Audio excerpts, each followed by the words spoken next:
akong tanong para sa'yo. Sa lahat ng pinagkakaabalahan mo mula nang ikaw ay dumating sa Pilipinas at nanalo ng gold medal, nakapagpahinga ka na ba, Carlos? Yung ini-imagine ko po na pahinga, hindi pa ba? Pero nakatulog naman na din. Okay, nakatulog ng more than 8 hours. Yes po. Ano ba yung ini-imagine mo na pahinga? Yeah, after Olympics po kasi, kala ko, makakapagpahinga na ako ng weeks or wala akong gagawin. Pero pagdating po, sobrang busy po pala.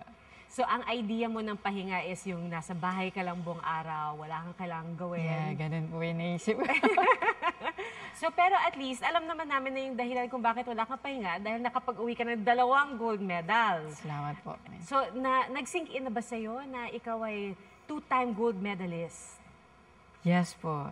Nag-sink in naman na din po. And really looking forward po na makapag-training po ulit. And of course, makagawa po ng mga plano for the next cycle po ng Olympics po.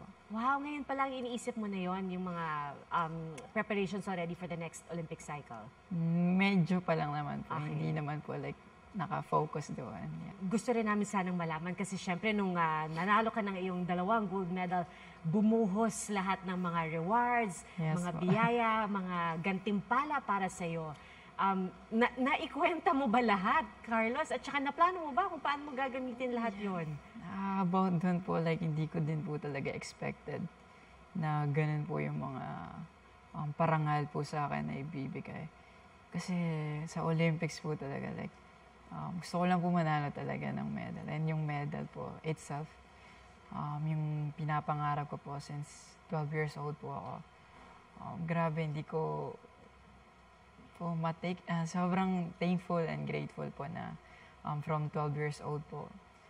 And then up to now, na nakuha ko po yung gold medal. And isa sa malaking pangarap ko po, nakamit ko po. Yun pa lang po, super panalong-panalo na po ako para sa akin. And sobrang content po at grateful po talaga na natupad po siya. Sobrang thankful po talaga. Grabe. Imagine, Kaloy, half your life mo pinag-iisipan,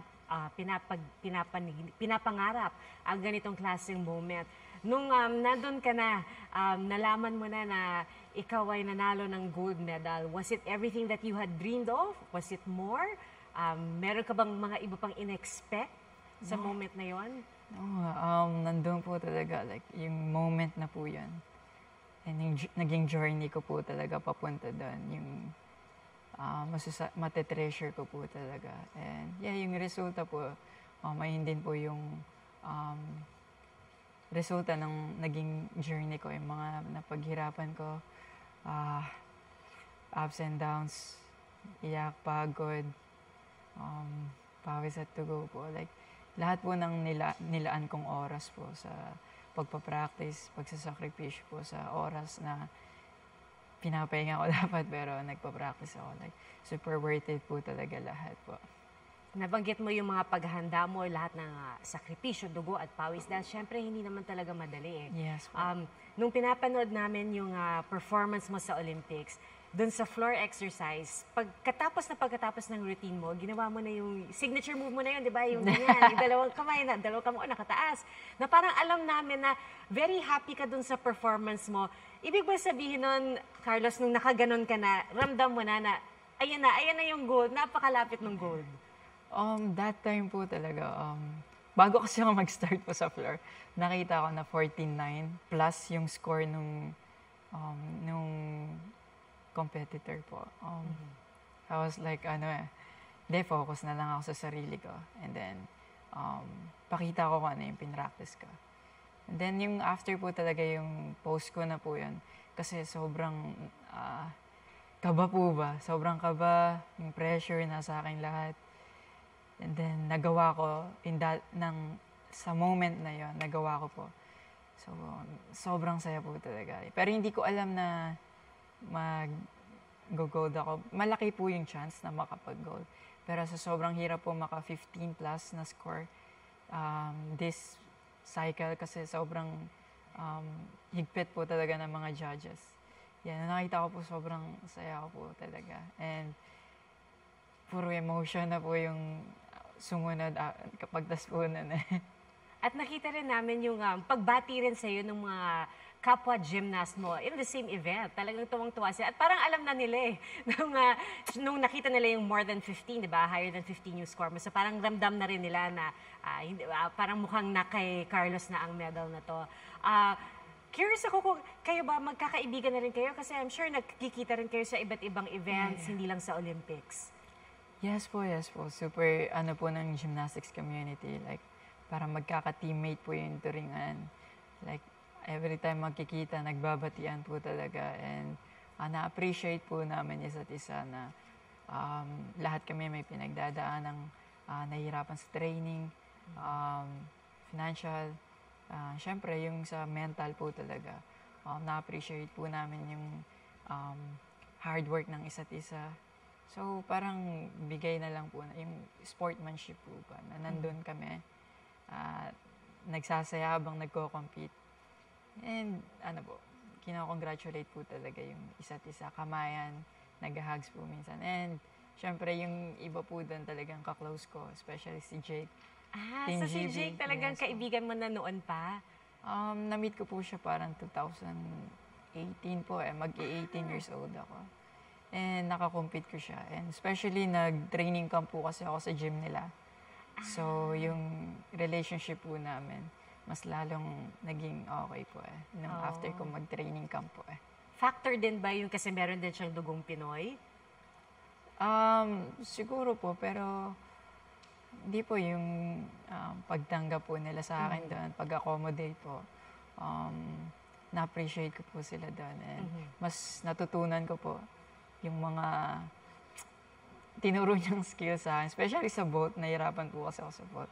So, nagpaturo akong technique sa kanya. And yung coach niya, magaling din po talaga na magturo and mag-advise po ng mga plano kung paano ginagawa yung procedure para makuha yung end result po.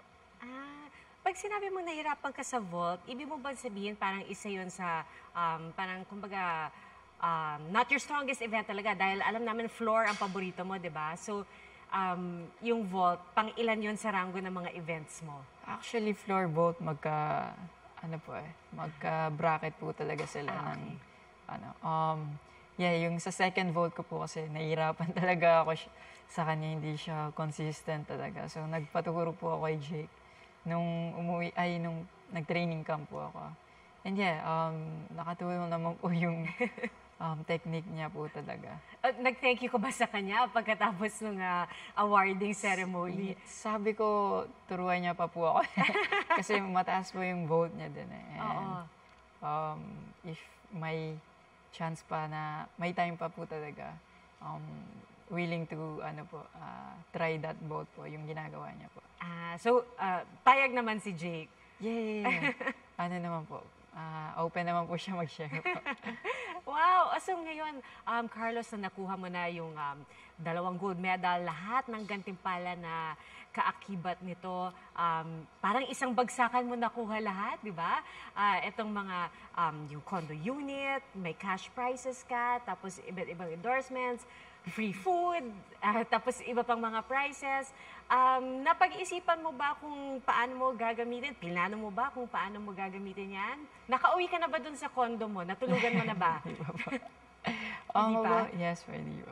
About that po, like, naka-focus po talaga ako sa gold po.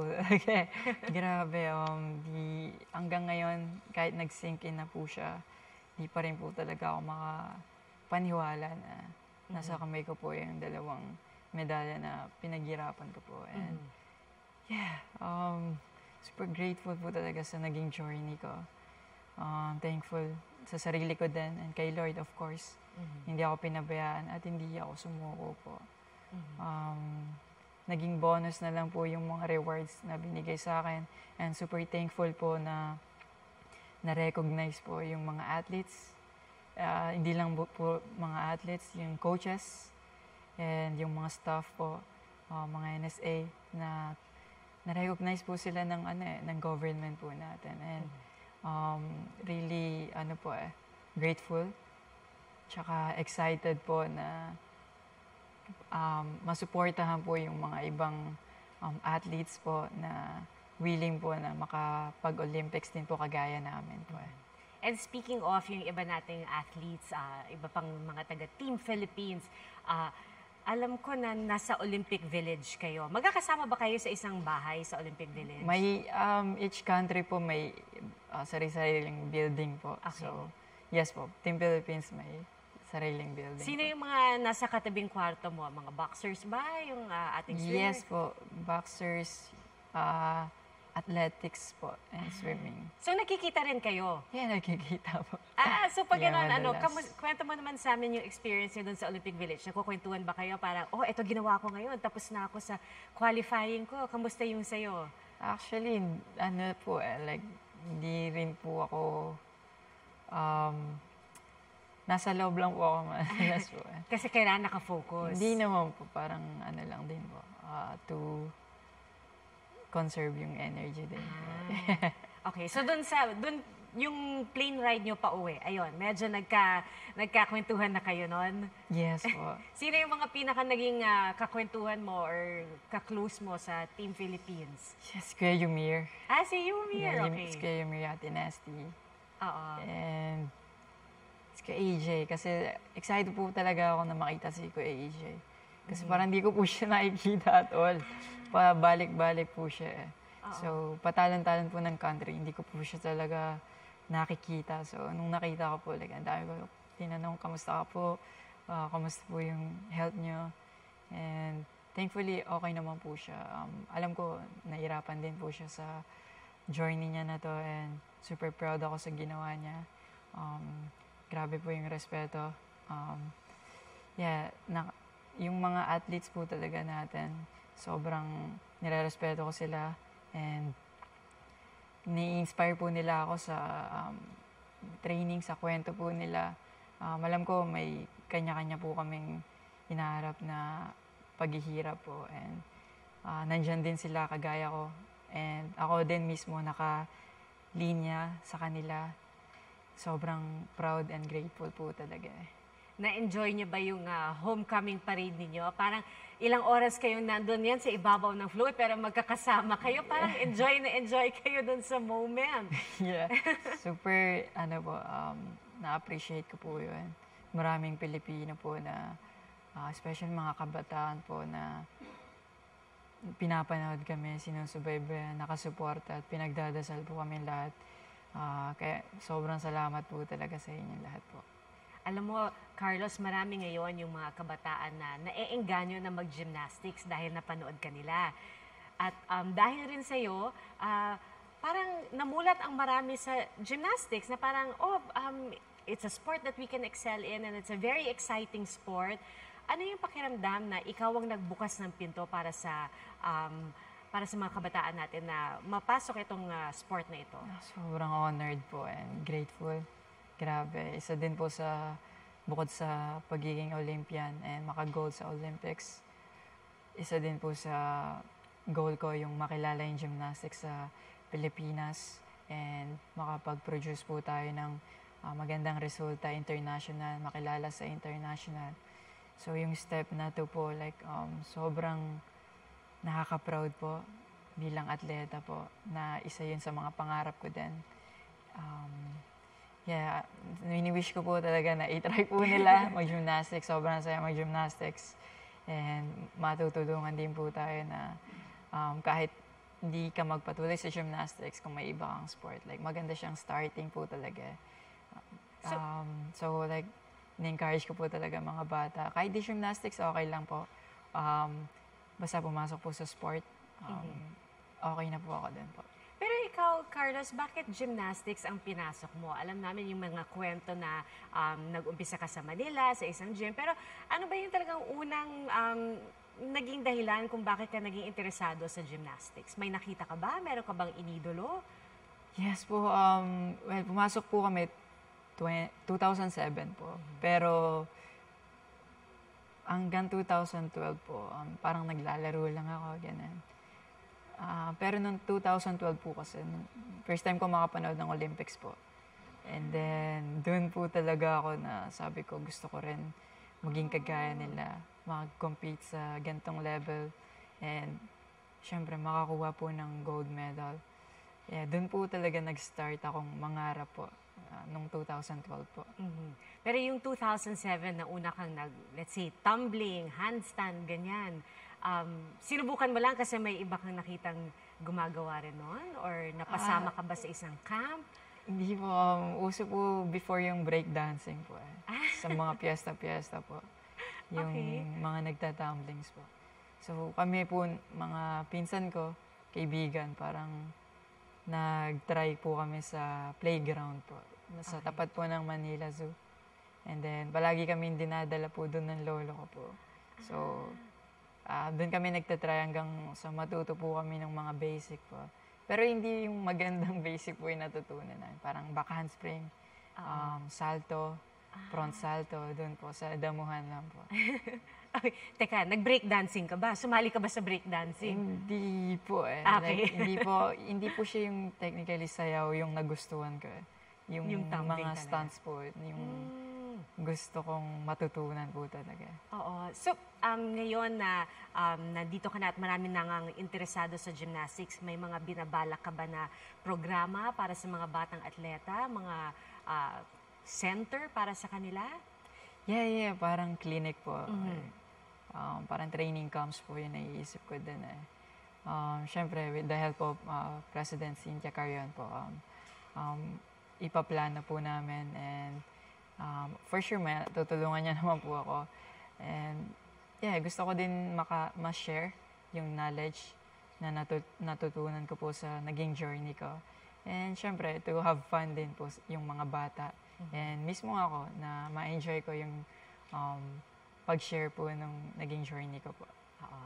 At pag pinag-uusapan natin yung journey mo, Carlos, alam natin na mahaba yung journey. Technically, parang kalahati ng buhay mo, di ba? At the age of 12, yung talagang nag-umpisa kang magseryoso ng gymnastics. Looking back at that journey, alin yung pinaka naging mahirap na parte ng journey na yon? Kasi at a very young age, nag-training ka sa ibang bansa, tapos, hindi naman regular ang araw mo, hindi parang yung ibang estudyante na papasok sa school, tapos uuwi na para mag-assignment. Yun din po, siguro hindi po siguro nung nag-Japan po talaga ako, 2016 po, nagpunta po kami sa Japan ng coach ko po. And then, doon na po nag-start yung totoong training ng gymnastics po talaga. So, Pag sinabi mong totoong training, ano yung schedule ng totoong training? kasi ako po medyo late na po ako nag-start Kahit 7 years old po ako nag-start Late na yun. So yung basics po sa pagiging gymnastics, natalunan ko na po kasi pangit po yung, hindi naman po pangit, wala po akong naging basics na practice. Yung foundation po, wala talaga. So, nag-start po ako 13 years old na. So, late na po yan talaga. And kailangan ko rin po kasi mag-catch up. So, ayun po yung pinakamahirap. 16 to 20, 22. Yung pinakamahirap na part po talaga na mabuo yung mismong ako po, yung mismong gusto po namin ng coach ko na ganitong starting value sa floor, sa all around. And yung mental din po. So pag ganon, kapag ikaw ay nasa kalagitnaan ng training, anong oras ka gumigising? Diretso gym ka ba?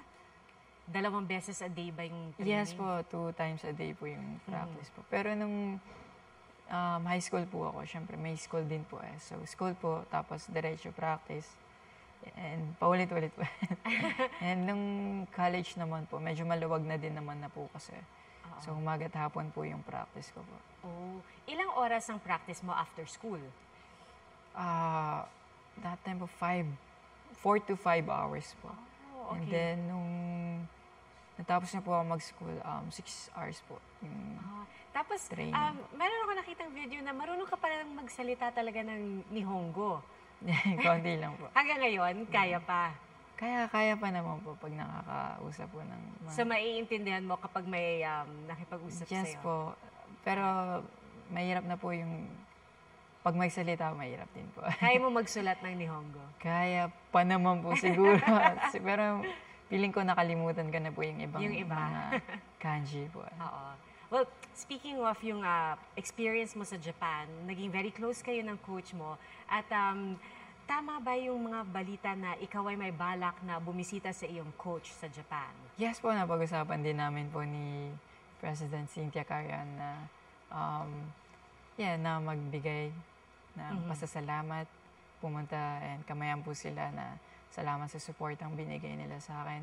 And malaking part po talaga yung Japan sa puso ko na hindi ako mabibuild po ng ganito or yung ganitong resulta, hindi siya makakamit kung hindi ako pumunta sa Japan, nakapag-training, natuto, nakahalubilo ng mga magagaling po talaga na gymnast or athlete.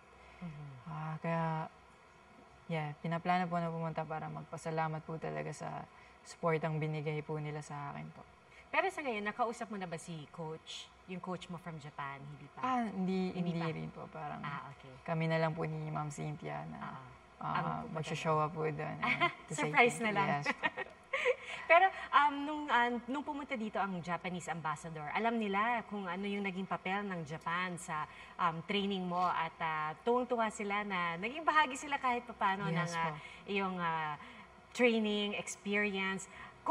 At alam ko meron kang mga maraming fans rin sa Japan, di ba? Baka pwede mo kaming bigyan ng pasample kung meron kang gustong sabihin sa kanila na in Nihongo, baka kaya mong sabihin pa sa kanila ngayon. Siguro na lang po. Super short lang para... Sige. O genki desu ka? Yung mga ganyan. Owen, arigatou gozaimashita. Honto ni, kokoro kara kansha shitemasu. Ano ibig sabihin nun? Maraming salamat po sa suporta and from the heart po. Nagpapasalamat po ako sa inyo lahat. Ay, wow. Kasi nga napakalaking bahagi ng training mo ay ginawa mo doon sa Japan. So, nakabalik ka na ba ng Japan mula nang ikaw ay natapos ng training doon? Hindi pa. Yes okay. po. Okay, so eventually, ito na, yung pagbisita mo kay coach, yun na yung pagbalik mo doon sa Japan. Yes po. Oo. So, kanina, di ba sabi natin na yung ultimate goal mo talaga ever since you were 12 years old ay makapag-Olympics and then eventually manalo ng medal. Eh ngayon, nakadalawang gold medal ka na. So, paano mo i-adjust ngayon yung goals mo? Kasi napakabata mo pa, mahaba pa yung career mo. Of course po, gusto ko naman po ngayon talaga ma-target yung individual all around po. While doing that also po, ma-defend ko rin po siguro yung nakuha kong title po. Yun po yung sa ngayon nakikita ko pong magiging magiging motivation ko po and magiging plano po para mas magtuloy-tuloy po yung gymnastics career ko po. Nabanggit mo yung kahalagahan ng mental health, mental preparation para sa bawat competition.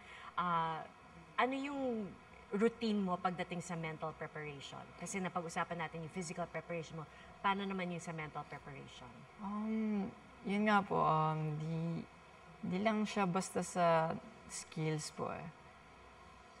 Paano pa, hindi physical lang palagi po eh. Kasi pag na-over, parang napagod po ba? Oo. Like doon na pumapasok din yung mental, po eh. So, pag gano'n, merong sports psychologist ba yun? Or talagang meron ka lang sarili? May sarili po talaga po. Ina-assess mo po yung sarili mo habang nagte-training, bago pumunta sa training, like bago matulog po. Like, minimake sure po talaga na hindi mo nakakaligtaang tanungin yung sarili mo kung okay ka lang, kung tama ba yung nagawa mo today, and kung ano yung mga nagustuhan ko today. Siyempre, hindi puro negative po yung kailangang i-assess sa sarili po eh. Kailangan po natin bigyan pansin yung mga nagawa natin tama, mga nag-improve tayo kahit 0.1%, yung mismong pag-try lang ng kahit maraming error, yung mismong pag-try lang. Sobrang laking bagay na po nun eh. So, mahirap din mag-training kapag um, pinapabayaan or training lang ng training. Hindi po ganun talaga eh. Kailangan Balance. nagmamatch po talaga yung magandang attitude towards sa practice para mas maganda rin po yung feedback na nakukuha mo sa sarili mo. Mas open ka na magkamali. Which is, walang problema kung magkamali ka. Kaya nga tayo nagtitraining para matuto po. And yung learnings po talaga, lahat nakikita mo sa pagkakamali po eh. So, yun po, kailangan naalagaan din po yung well-being. Kailangan natin mahalin yung sarili din natin to be able na makapag-perform, makapag-give ng love sa ginagawa mo po. And ma-take time po na meron talagang time para sa'yo. And dahan-dahan lang, hindi mo kailangan po magmadali. Mahirap po yung sports. Kahit anong sport, lahat po ng atleta may pinagdadaanan. And syempre, kailangan natin ma-appreciate po yung mga flaws natin. Matanggap talaga to be able na makapag-level up ka po and makapag-move on po. Nung nasa podium ka, Carlos, nabanggit mo na all for God, all because of God. Gaano kahalaga yung pananampalataya mo dito sa pagiging isang gymnast, isang elite athlete? Si Lord po talaga, grabe. Siya din po yung dahilan kung ba't ako nagtuloy-tuloy po. Yung mga araw na ayoko na, hindi ko na kaya, grabe yung nagiging experience ko. Of course, di naman po palaging nasa magandang experience tayo. Pero yung experience na pinakita niya sa akin po, pinatatag niya po ako, pinalakas niya po ako doon.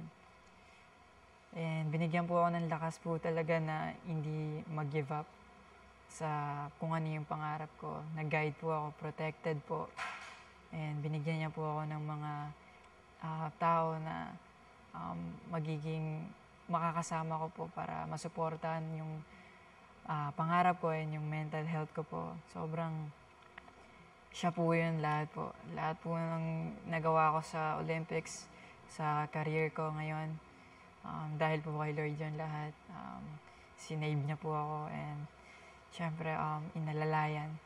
Sobrang grateful and natutong magmahal po talaga. Natutong magpasalamat and ma-appreciate yung lahat po na meron ako ngayon po.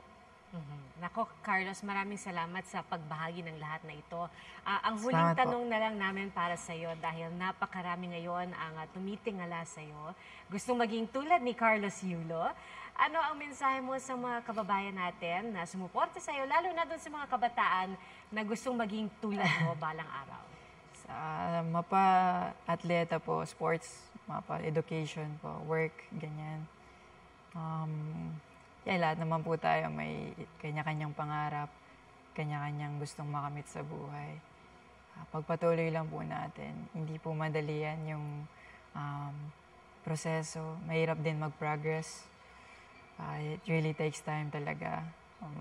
Pasalamat tayo sa Diyos na nandito tayo, may panibagong araw, panibagong lakas siyang binigay sa atin para mag-progress at gamitin yon. Tuloy-tuloy lang hanggat buo yung loob mo na abutin yung pangarap mo. Huwag tayong susuko kasi darating talaga yung para sa atin at yung panalo natin. At syempre, marami po ngayon maraming mga kabataan po na gustong maging Olympians din. Bukas po yung sports commission po natin. Huwag po silang mahiya na pumunta, mag-tryouts kasi ayun po yung magiging start po natin. And excited po kami sa mga bagong mga kabataan na papasok po sa sports and makakapag-compete po sa international level. Sobrang excited and grateful po kami na mismo kami mga atleta po na may impact po sa kabataan. Sobrang grateful po na nabigyan kaming opportunity po. And syempre sa mga taong sumuporta po, nagdasal, nagpuyat po, pasensya na po. Maraming salamat po sa suporta, pagdarasal niyo po. Mabuhay po tayong lahat. At ang panalo po namin ay panalo po ng buong Pilipinas po. Maraming salamat po. Carlos Yulo, two-time Filipino gold medalist. Maraming salamat din sa iyo. Salamat.